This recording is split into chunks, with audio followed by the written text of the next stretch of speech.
A lot of people were like, this is my dream job. I would rather jump off my 13th-story balcony than think about having to do something like this for the rest of my life, my working life. And so I Googled, this was in 2015, I Googled how to make money writing. Like the only thing I knew about myself at that time was that I didn't like it, basically, and I didn't want it. I don't actually enjoy the travel aspect of this lifestyle anymore. Yeah, I'm like, what if I don't like them? What if they don't like me? No. You're gonna have people who doubt this plan, who doubt this dream, who doubt this idea. Fuck them all. Thank you so much for joining me for this episode of Nomad Spotlight. Today I sit down with Pia from Germany, who left her lucrative job as a project manager at Porsche to become a digital nomad and travel the world full-time as a virtual assistant.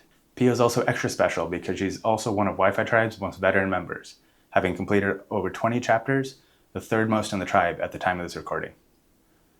Pia is an amazing person, so I really enjoyed the opportunity to sit down with her. I hope you enjoy as well. We'll just start with your name, age, where are you from?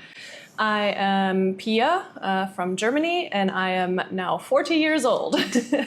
As of last week. As of last week, yes. Happy birthday, Pia. Thank you. Do you have a home base, or are you a full-time nomad? I do not have a home base yet. I am very much looking into setting one up soon, potentially here in Cape Town. When I go home, I'll stay with my parents for about a month. So, but that doesn't feel like a home base for me. So. And how long have you been nomadic? Since 2017, October 2017 was my first forage into the nomad world.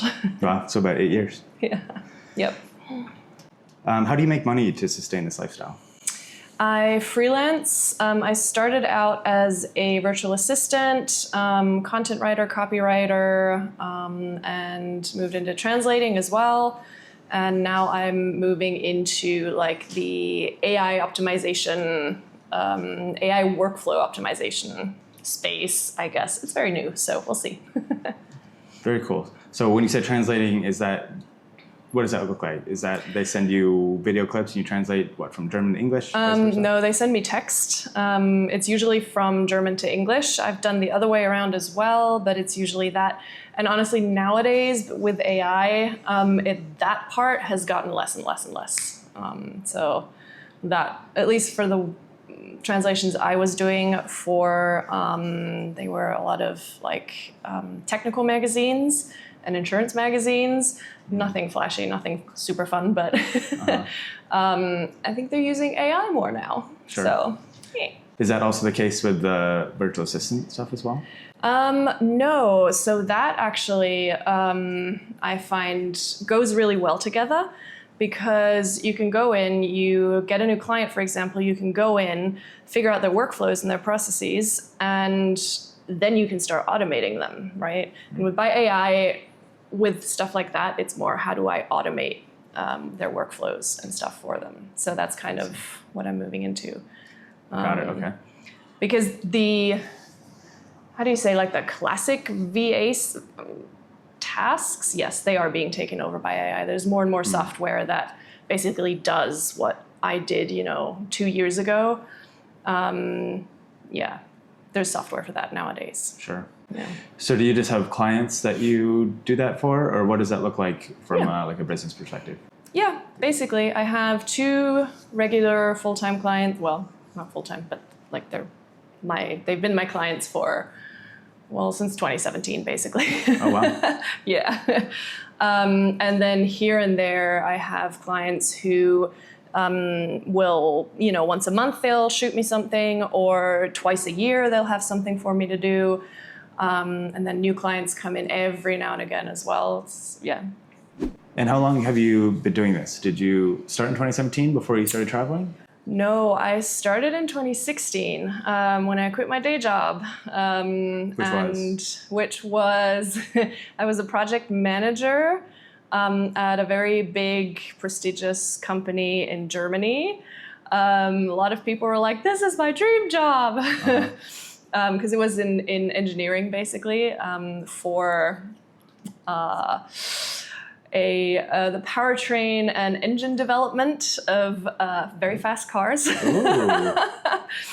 And a lot of people would always tell me, "Oh my God, this is my dream job." Do you want to name drop which one? Porsche? Yes, Porsche. Is it Porsche or Porsche? Well, in German it's Porsche. In English, sometimes some people say Porsche, right? And some say Porsche. Porsche. And got it. like, it's a great company. The job is great, and for a lot of people, it is a dream job. And my colleagues were phenomenal, but it just wasn't my job. So yeah. How long did you do that? 6 years.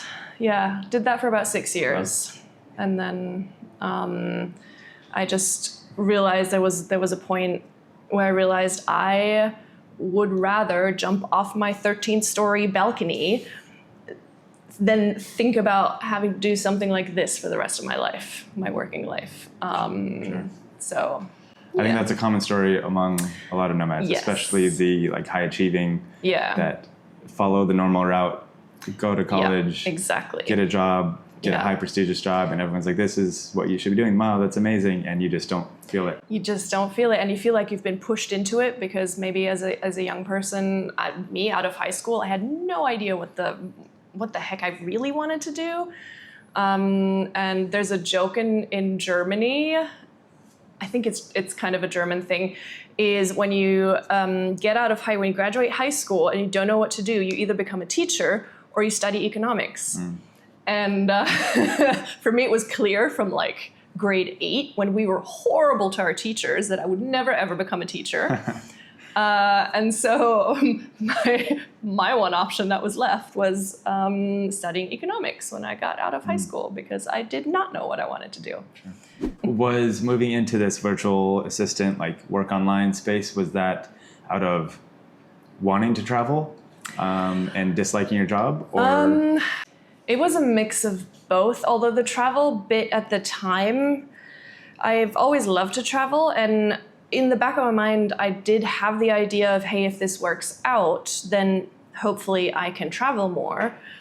But my main motivator was I wanted to get out of my job. And I actually started, so I write also, I write fiction, but it's a hobby. It's really hard to make livable money off of writing fiction, novels, short stories, whatever that may be. And so one day I'm like, okay, how can I actually earn money as a writer? Whether that's, I was at the point where I was like, okay, it doesn't have to be fiction. I just want to make money writing. And so I Googled, this was in 2015, I Googled how to make money writing. This thing called copywriting and content writing popped up. And so I'm like, what is this? Because that wasn't a concept I'd heard before. I guess if I'd studied marketing, maybe I would have understood what that meant. So I went down this rabbit hole and realized, there's a lot of people who do this, and they do it freelance, and like they make, if you're good at it, you can make a pretty good living. And I found an online course by a woman who had basically done the exact thing, and she'd set up an online course on how to become a copywriter. And I took that course, and she had another course on how to become a VA. It was very similar setup, very easy to do. It was, both of them were based on like how to do this thing in 30 days. So I did the copywriting one and then tagged on the VA one because I was like, hey, why not? And contacted her about something, and we got to talking, and she knew I was German. One day she messages me and she's like, hey, regarding the VA thing, like she was like, I know you're looking more into the writing thing, but regarding the VA thing, I actually have a German friend who's looking for a German VA who speaks perfect English. Wow. And that became my first client. And he's like still my biggest and favoritist and Wow. and a good friend nowadays. He actually sent me that big ass birthday cake Oh, that he we got did? here. Yeah, that was him. Oh, I thought it was one of the Tribers. Nope, that was Wow. yeah, that was him. And so I actually, wanting to move into the writing, actually kind of veered off on that into VAing first. But through him also, I found my two next clients, VA clients, and I'm doing all of this while I'm still working my full-time job, right? So for 6 months, I did that as a side hustle, basically. I'm building my VA business, which did include some writing too. So, yay. Yeah, like I would get up at 5:30 in the morning and work for a couple of hours for my VA clients and go to work for 10 hours, come back home, do another hour or two and for my VA clients. And I did that for about 6 months. How did it go? Oh yeah, it felt like a sign from the universe almost, because at Porsche, at my day job, the project that I was working on was finished or coming to an end. And my boss wanted to stick me in a project that I'd been doing sort of 50% in the previous project, and I did not want to do this full time. I had no desire to even continue 50%. But that was kind of the job that was lined up for me. And then all 3 of my regular VA clients that I'd built up by then, within a 2-week period, asked me if I could do more work for them. I was maxed out. I was at complete capacity time-wise. Sure. But I'm like, here's Porsche offering me a project that I really don't want. Here's my 3 regular clients who are offering me more work that I do want. How much more would that be? And they told me, and I'm calculating, spreadsheets and everything. And I'm like, I mean, obviously it was going to be way less than what I made at Porsche, but I'm like, hey, if I can cover all my expenses, it, yes, I'm going to do it. So yeah, 6 months after I started the side hustle, I quit at Porsche and started doing it full time. Yeah. Wow. So it sounds like it started just as wanting to write. When did the travel come in?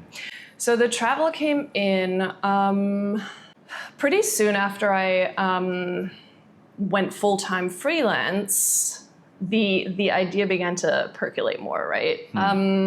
But I was like, I'm going to give myself a year, see how I do financially. If I can last out a year and like make that work. Yeah, I gave myself a year basically to see if I could make it work. And I was also in a relationship at the time. And then that fell apart after about a year. And around the same time, a friend of mine sent me a link to a Facebook ad for Remote Year. Oh. Which sounded like the coolest concept ever. And she was like, you need to do this. This is basically what you want to do, or what, like this has your name written all over it.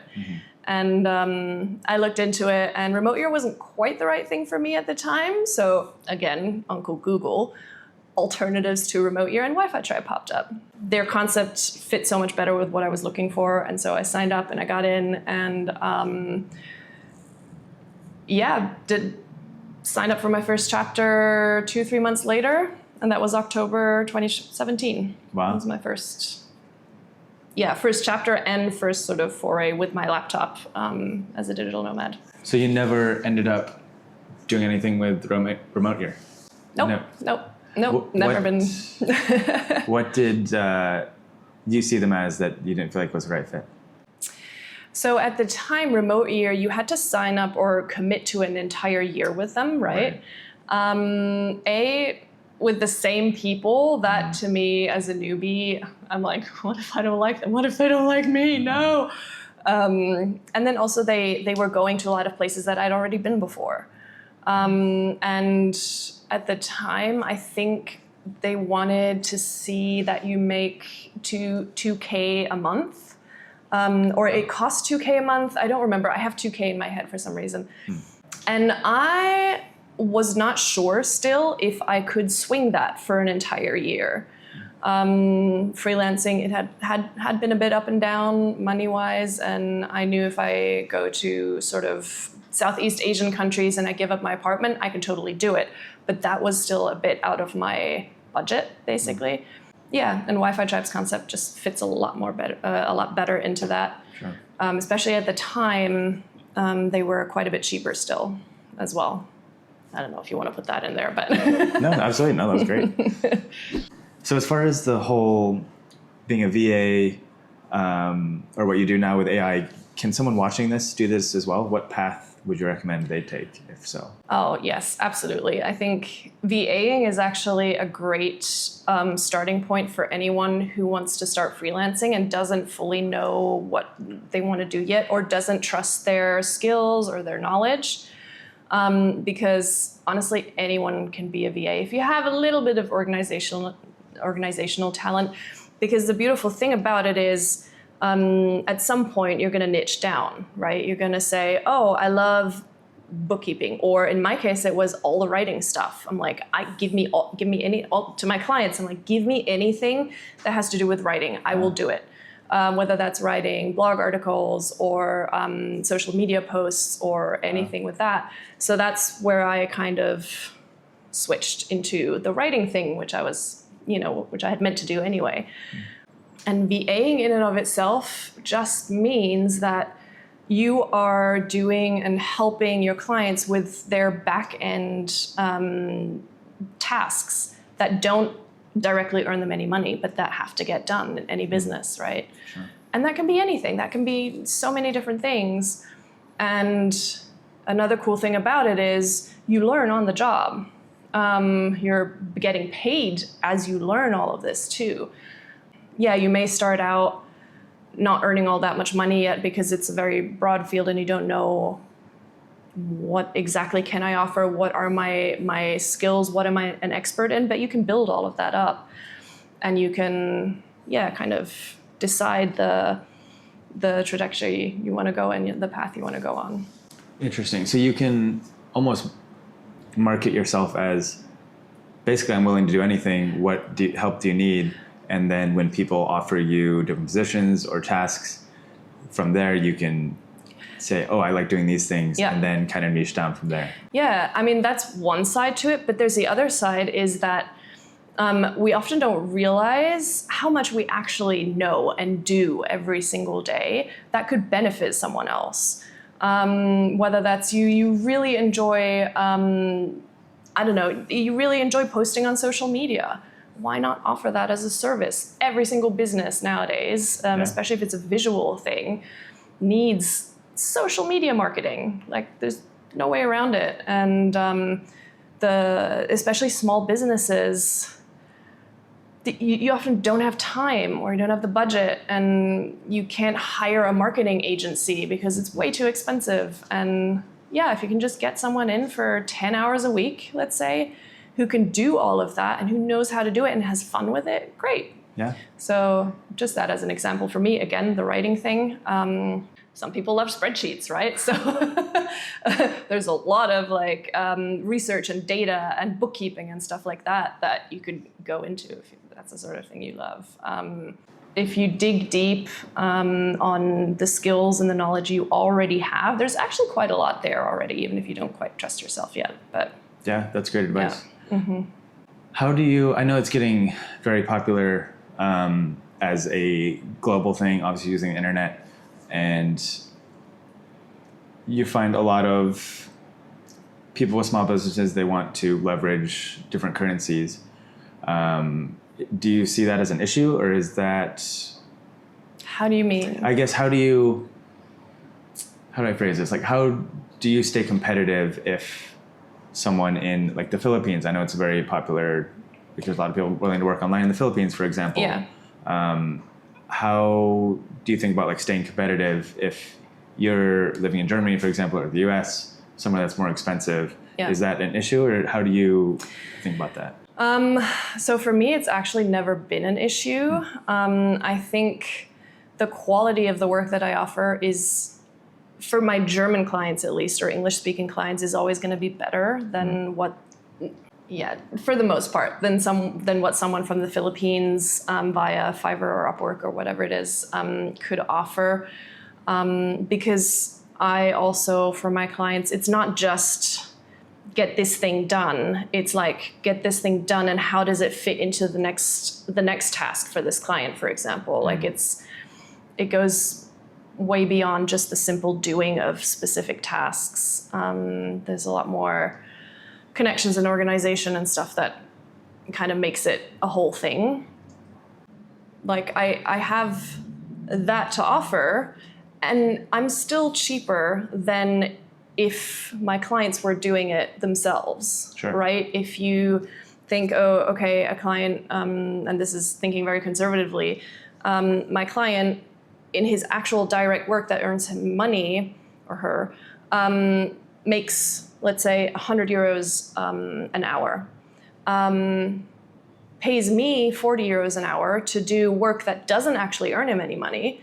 Like that's still, how do you say, a good return on investment for them, because they can still earn those 60 euros in that hour that I'm doing other stuff for them. Absolutely. So it's really about just obviously providing enough value that it makes it Yes. worth paying whatever you're charging. It Exactly, doesn't matter yes, if you're yes. in Germany, the Yes. Philippines, or in any other country. Exactly. And another thing is also, if I notice, this has never happened, but if I were to notice that a client or a potential client was pushing me to go lower and lower and lower to be competitive to the Philippine prices, and I would say, I don't want to work with you. Like, you don't see the value in my work. Sure. Go find them in the Philippines, you know. There's that too. I don't want to work with someone who sees only the money attached to Absolutely. the value. So Yeah, at the end of the day, I think people are willing to charge or willing to pay whatever it takes to get the job done the right way. yeah, Right? yeah, And it doesn't matter where you're from. Yep. Can you give us an example of different types of work that your clients would give you that I don't know how much depth you can or want to get into, but give us an example of like what kind of tasks you'd be completing. So I honestly can completely run the gamut. It's literally from managing their calendars and their email inbox, bookkeeping, which I actually really enjoy. It sounds silly because most people don't, but it's actually very meditative to me. So German. So German. But also there, I've set up systems and like use software that makes it real easy. So I'm like, cool. And then there's more creative stuff too, right? Like newsletters. Right now for one client, I write a monthly newsletter. And then based off of that, we post it on Instagram. So I write that up and I post that stuff on Meta, on their like Google Ads Manager, not Google Ads, the Meta Ads Manager. And yeah, or I write blog posts. What I also do is prep stuff for my clients for their meetings.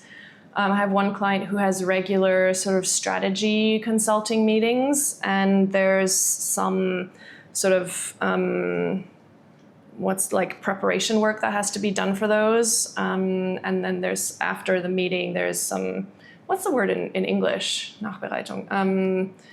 Like work that has to be done after, post, I guess. Post prep. It's not quite the right word. Can't Like think of after it, a meeting, but like a retrospective kind of thing? Or? Yeah, but just stuff that has to like be put in the minutes, for example, and then made sure that everyone gets it. And like, this is not groundbreaking stuff, but even stuff like that has to get done, right? And it's not valuable for my client to do it himself. Sure. So that sort of stuff is something I do as well. I'm sure as you work, especially when you have a long-time client, I'm sure as they give you things and you get more knowledge about their business specifically, then your scope of like what you can handle increases, exactly. Right? And like the connections between all of the steps of their workflows and stuff become more clear, and I can see where could I help out. And even if that's not something they came to me with, I can tell them, hey, this is something I can do for you as well. And we can, add that to the retainer, basically, is what I try to set up once I've worked with a client for a while, is try to set up a retainer. Sure. And going back to the value thing, I mean, the more you learn about someone's business and how much you can help without them even having to train you, right? There's a lot of overhead in teaching someone how to do the thing the right way. Yeah. And if you find someone that's taking care of all those things where you have to do the least amount of effort, that's worth paying for. Yes. Yeah, exactly. Yes, 100%. Let's talk a little bit about lifestyle things as a digital nomad. The fun stuff. The fun stuff. Like get off of work. What does being a digital nomad mean to you personally? Personally, it means freedom and independence. I guess that's a thing for all digital nomads, right?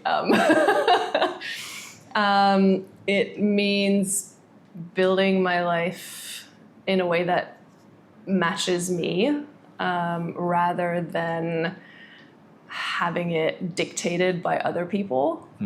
And this kind of goes back to what I was saying earlier. When I got out of high school, I had no clue what I wanted to do, and you get kind of pushed in this, like, you go to college and stuff, that route, and then you start working for a big company and stuff. I never felt, what's the word? Like, that was my drive. There was no that was not self-driven, I guess, or like internally motivated, maybe. Yeah, well, yeah, I mean, that too, yeah. There's a word I have in my head for the German word. It's beautiful for this. Say the German word. We'll add it in post. Selbstbestimmt. I'm going to need help spelling that. Yeah, basically, that's. I had no intrinsic drive. I guess that's probably a good word for it too. Now, this is a life I have managed to build for myself, and I love it. And I have the freedom in the world to change it or not, or do more things or do less things, and to not follow the expectations others put on me. I mean, I guess everyone knows, like, your parents, your family, there's certain expectations, society. Sure. It's always in there as well, even if that's a lot more subtle and subconscious, but it's still there. Yeah. That's probably my biggest answer to that one. Yeah, I like that. I mean, I totally agree. Yeah. What does a typical day or week look like for you? Typical day. I'm a very early riser. I don't need an alarm either. So I'm usually awake at 6:30, 7 at the very latest. And I'll get up and have a coffee, do some yoga, and then shower and sit down, have my breakfast, and already start working, basically. I am most productive in the mornings. So I try to get the big sort of brain powery work that's like creative work, for example. I like to get that out in the morning, or just the stuff that's going to take a lot of brain power. Yeah. 'Cause that'll go faster in the mornings for me and be better. It depends a bit too on where I am. I'll have lunch, hit the gym, the yoga and the gym. It really depends on where I am, what the setup is. Do I have a gym close by? If I do, then I'll do that. If I don't, then I'll do the yoga. Yeah, get some more work done in the afternoon, and then have dinner. Usually the lunch and the dinner, one or the other is usually with friends, at least, because, I love to meet up with friends. Sometimes the working is done at a cafe with friends as well, or by myself. And then the evening, that's sort of a typical day. Typically something fun, going out? Yes, of course. Exactly. Especially in a location like this. We're in Cape Town right now. It's summer here.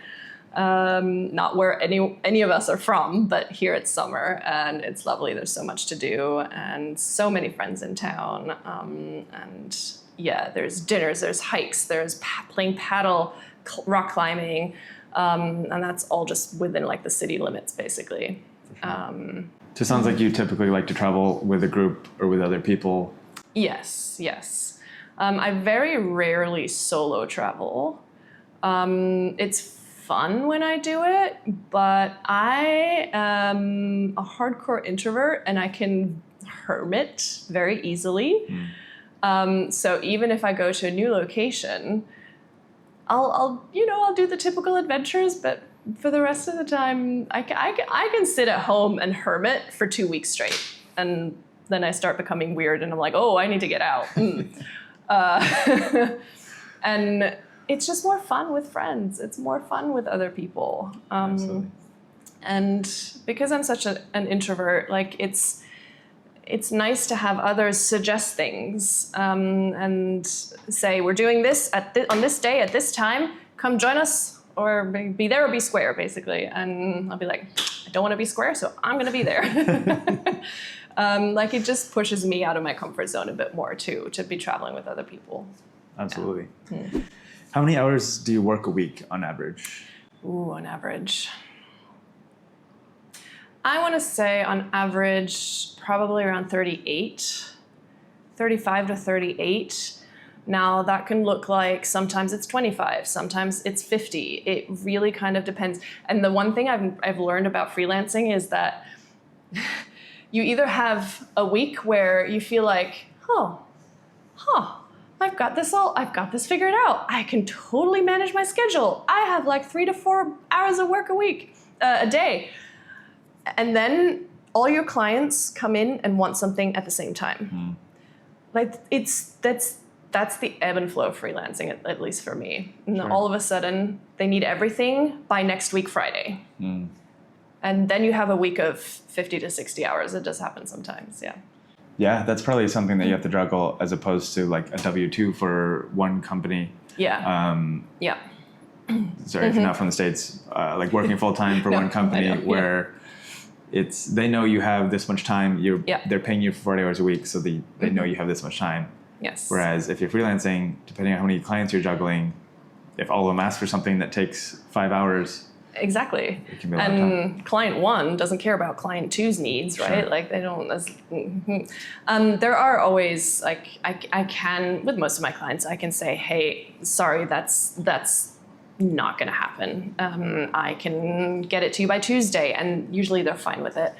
But some days I have promised something, and another thing, and it just all kind of happens to coincide, and that's bad planning on my part too, to a certain extent. But it still has to get done, right? So, Absolutely. Yeah, it's an interesting one.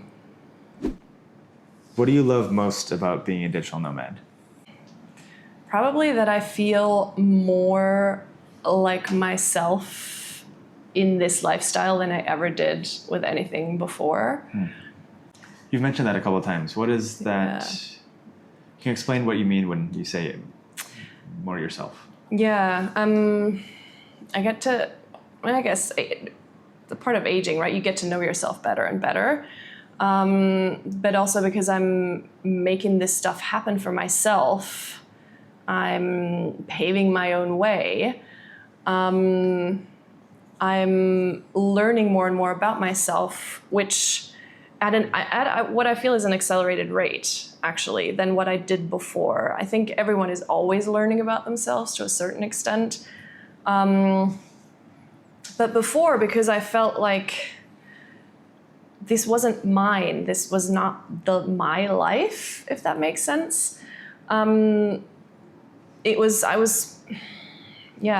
was following other people's expectations of me or what my life should be looking like. Like the only thing I knew about myself at that time was that I didn't like it, basically, and I didn't want it. And that everything inside me was rebelling against it. And that's not an environment, or emotional environment, mental environment, where you really get to become your own person. I don't know if that's making any sense. No, I think that makes a ton of sense. And I think that's can resonate with a lot of people that might still be in that position, or maybe they're kind of pushing their way out of it. And they're like, wow, I'm starting to feel more like who I am or what I should be. Yeah, or who I could be even, because... Yeah. What would you say are the hardest parts about traveling and working? Staying organized is a big one. especially when you're in a location like this where there's so many things happening, and they don't just happen in the evenings, right? There's paddle going on at 11 a.m. There's, I don't know, climbing going on at 11 a.m. also. And some bald guy wants to interview at 5 p.m. Exactly.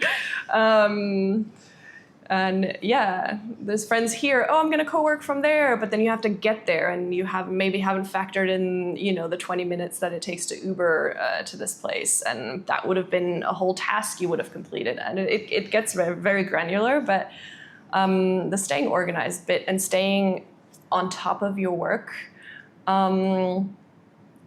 because I mean, that is what finances, this lifestyle, right? So it's got to get done. And on top of it, you also have all the travel things where you want to experience this and experience this. Exactly. You need to get on a flight on this date. Yes. And you want to pack all this into this time. Mm-hmm. And it's not like just going home where you always have food in the fridge. Yeah. Right? You just go home and you can make your dinner and it's easy. You watch Netflix and you go to sleep. Yeah, it's exactly. like, well, I want to experience these things while I'm here. I have to figure out how the grocery store works. I have to do all these things. Yeah, every new location. For me, nowadays, day one is the day of a new location is the day I scope all those things out. I sign up at the gym. I figure out where the nearest grocery store is, and I buy like the essentials that I always get.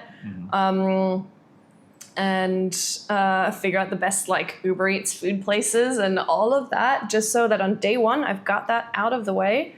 And then I can move into more of a routine, hopefully faster, just because that helps so much. Absolutely. In figuring that stuff out. What's another one? Yeah, there's a lot of overhead in moving to a new place, right? Yes. Especially if there's a different country, language barrier, all those different things. There's just... Yeah. I also, and I know this is going to sound so extremely privileged, and I'm very well aware of that, I don't actually enjoy the travel aspect of this lifestyle anymore. The getting from point A to point B, the packing your shit, getting on a plane. Like if someone could invent beaming already, like please, because that's not the fun part. The fun part about it is being there and being in the different city, different culture, different people, different foods, different history. That's a fun thing about it, not the getting on a plane. I used to be so excited every time I got on a plane, and now I'm just like, where's the lounge? I need some wine. Like, I can't. I hear it. That's unfortunately the cost of doing business of this lifestyle. And again, I know how privileged that is. Like, but I am, I'm still very grateful for it. I'm very blessed that I realize this. I hear you there. But yeah. What's your biggest piece of advice for people that are interested in living a digital nomad life? My advice would be, depends where you're at. My advice would be so much advice. Don't let others talk you out of it.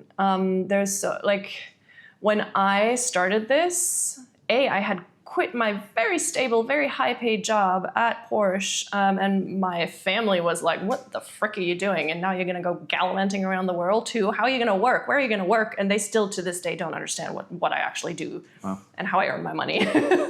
I've told them multiple times, still don't get it.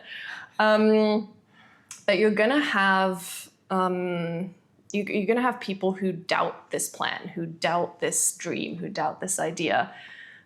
Fuck them all. Like, in all the beautiful, loving ways, that's fine. You can have your opinions. But if this is really something you want to do, you can do it. Like, you can figure it out. And there's so many, like the VAing is a great start, but there's so many jobs that you can nowadays do remotely that so many people don't even realize or understand. But I know so many people who have figured it out. They do the weirdest things where you're like, how is that even possible to do on the road?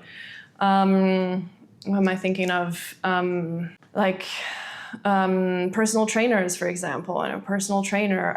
For me, as a German person, coming from the big corporate German world, recruiting, to me, blew my mind when I met my first digital nomad recruiter, which I think in the States is actually not that uncommon.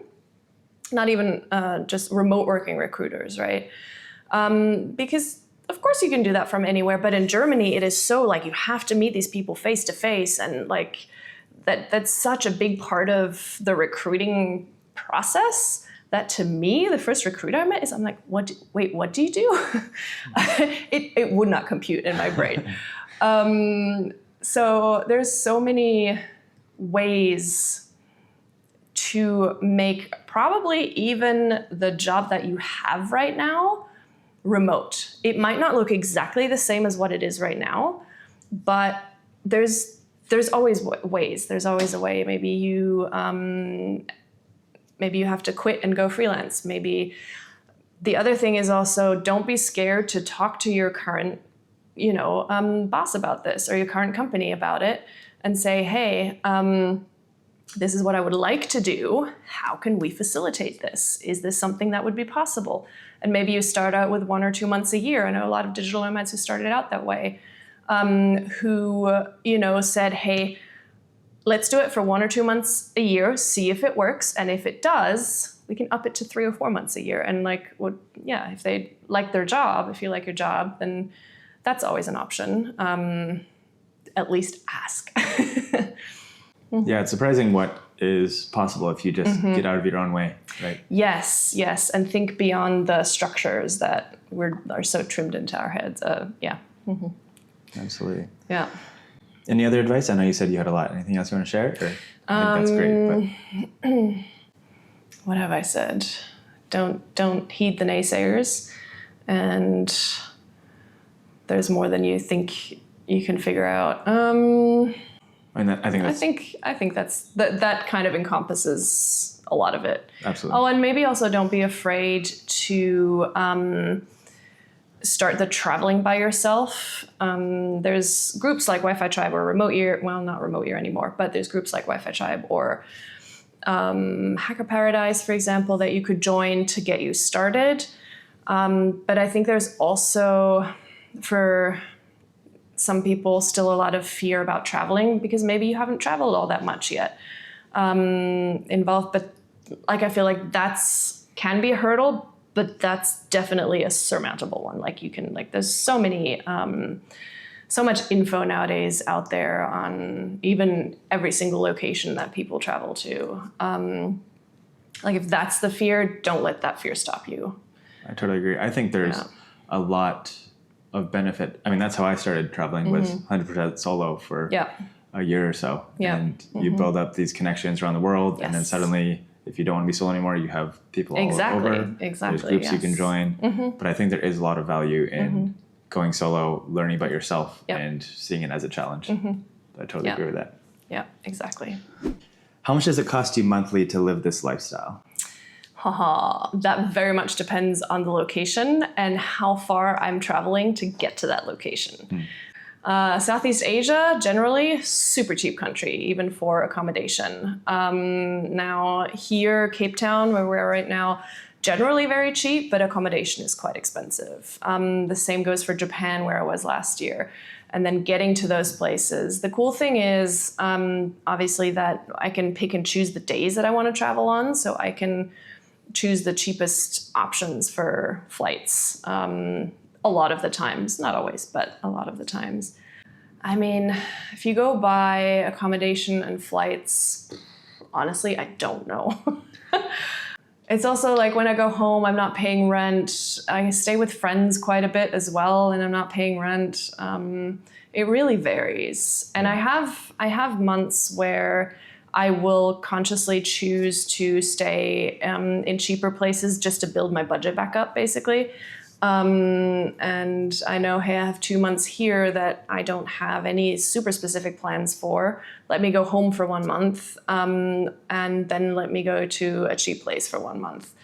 Yeah, and then I have, more budget built up again for coming here, for example, and doing all of the activities. Definitely. Yeah. Yeah, it's cool that you can kind of tailor. Obviously, since you have location independence, you can use different places and budgets to adjust yours accordingly. Yeah, right? Exactly. Yes, which is really fun. And for the first year or so that I did it, I was staying in the cheaper places for sure. I was a lot in Southeast Asia, came here for quite a bit as well, which at the time in 2019 when I was here, even rent prices were a lot cheaper here. It's just gone up quite a bit. Yeah, so there's a lot of versatility, but also independence in where you choose to travel to. And it does help that I don't have a home base where I'm paying rent every month as well. Absolutely. Yeah, I mean, that cuts into a lot of expenses if you have a home base, right? Yeah, which I would, I mean, during COVID, I had a place again in Germany. I was renting a little apartment that I loved it. If I could take this apartment and plop it somewhere not in Germany, I would totally do that. And I did, after COVID ended, I did play with the idea of, do I want to keep it? But it was just, the travel, the great outdoors called me way more than staying in this place, and I couldn't afford both. So, yeah. Absolutely. What would you say might be a good minimum threshold that someone might have to earn online before they should feel comfortable traveling? Ooh, nowadays, because you have to factor in, it's not just accommodation and flights, right? You have to factor in, like, you want to go do stuff. Anything you do is going to cost money. Food, you want to factor that in. You want to factor in going out. You want to factor in just the practical things of like insurance, stuff like that, just expensive gym, doctor's appointments that are going to happen at some point, you know. You got to factor all of that in.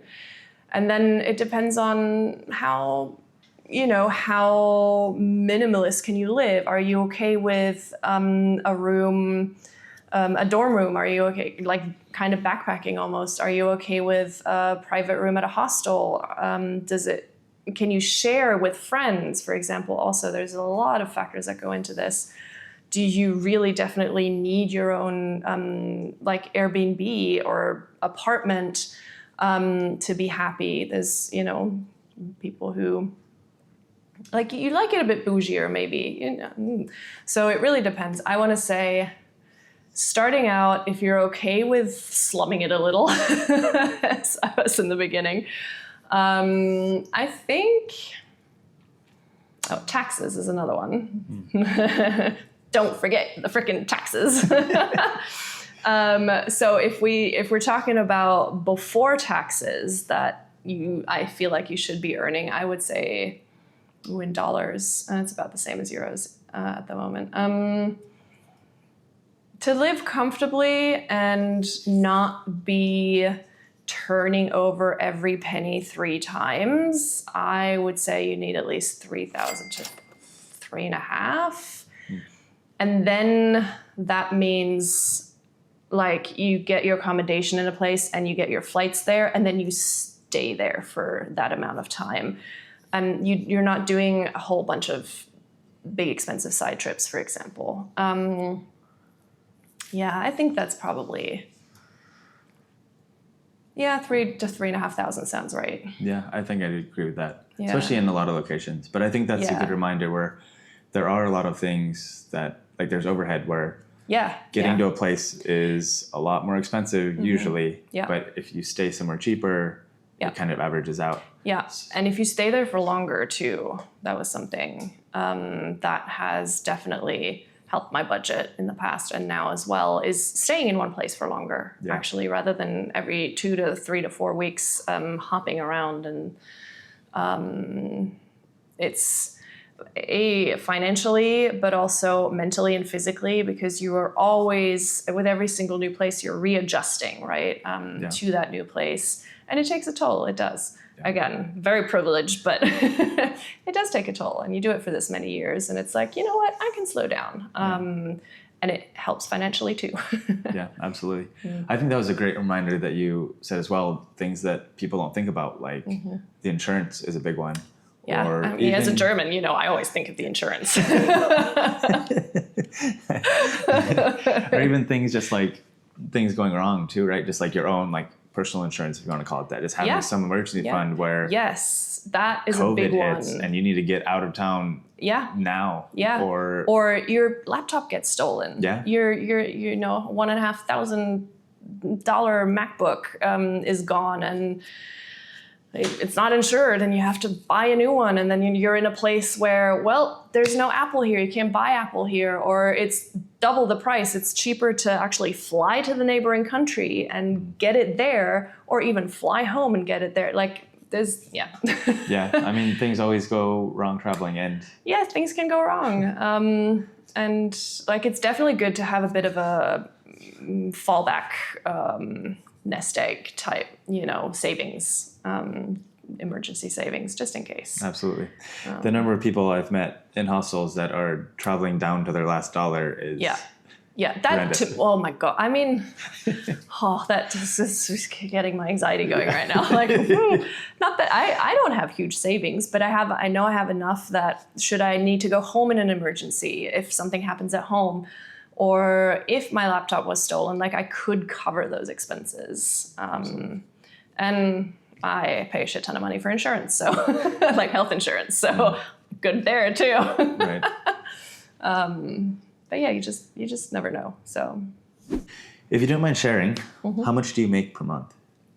So per month is a tricky one. I want to say on average, I need to do this math in my head. Good Lord. On average, about 5,000 euros.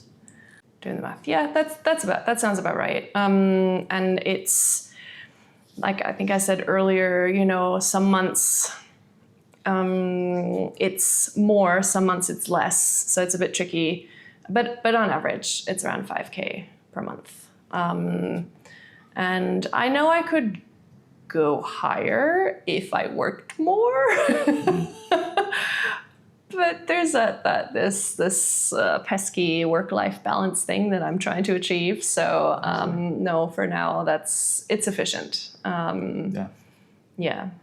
I think once you can always work more, but then if you're traveling, being a digital nomad, then you're starting to take away from the things that you're out traveling. Exactly. Yes. Mm-hmm. Yeah. From the experiences you're actually going to places to have. Yeah. Right. So. I think that's kind of what the whole lifestyle is about, is having a balance between doing the things you have to do, but focusing on the things that you love doing and optimizing for that. Yeah. So, yeah. I like that.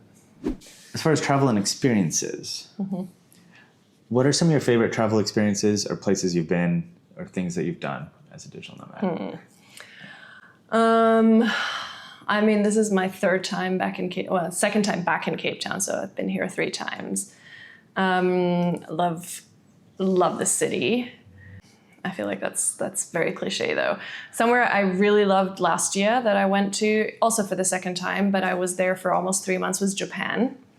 And Japan doesn't necessarily come up in people's minds as the great digital nomad destination. But Japan is phenomenal. Japan is just so much fun. Where else? I don't know. Anywhere I've been, I've found things that I loved about the place and things that I would come back to for most of them also.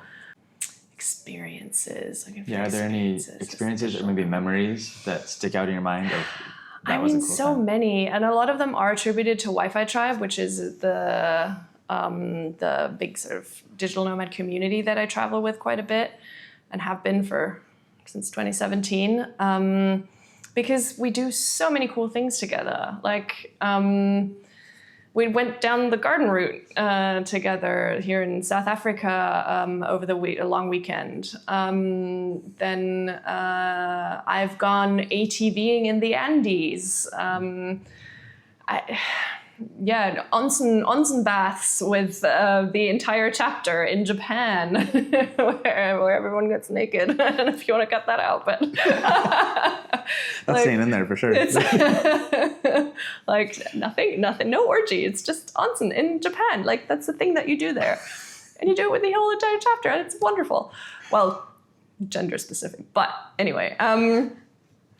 Yeah, I can't even, there's so many things. Horseback riding. I try to go, nowadays I have a goal. I love to horseback ride. And I used to do it for 20 years of my life and then started traveling basically, and it's so harder to do now. So my goal is 4 times a year, I'm getting on a horse somewhere. And you just did, in South Africa. I just did, exactly, on an outride, as they call them here. And it was phenomenal. It was a safari on a game reserve, and it was a horseback safari. And we got like this close to the giraffes, like the giraffe above. It was phenomenal. The picture that you took was insane. Yeah, it was just maybe I'll add it in if that's okay with you. Yes. I mean, ask Sophie too, but yes, absolutely, of course. And the horses. Yes. And the giraffes. Where are you going next? What are your travel plans from here? I'm actually going home after Cape Town for about a month because I haven't been home in a little 7 or 8 months. So I'm going home, I'm going to go see family, see my friends, do some life admin. Like I have to do my freaking taxes finally. Like doctor's appointments, all that stuff, which I kind of keep for when I'm home, if it's not, urgent. And then Cyprus. Another Wi-Fi Tribe chapter in Cyprus with a whole bunch of friends, and I'm really looking forward to it. Potentially King's Day in Amsterdam before that. Ooh. I'm not 100% sure yet. But that's the cool thing about it, about this lifestyle is you can, pick and choose and hop around and yeah. Is there anything you want to share about being a digital nomad that we haven't discussed yet? Maybe one thing is that if you want to do it to run away from your problems, like if it's sort of domestic problems, sure, you can probably run away from those. But if it's things that you don't like about yourself, or you have mental health issues, or whatever those types of things that are intrinsically you, they are going to follow you. And for the first amount of time, that could be weeks, it could be months, it might almost seem that like you've left it all behind, but I promise you it will catch up with you at some point. Now what I do think, even with that, travel or this lifestyle helps so much with is you meet so many people who have way broader horizons than you, me, myself, or anyone in your circle. And it just opens up your own mind to a lot of different experiences and potential in ways and perspectives of dealing with those things. Like so much new input that you can take valuable takeaways from in dealing with the stuff that's going to catch up with you. But also, it can be a very go lifestyle.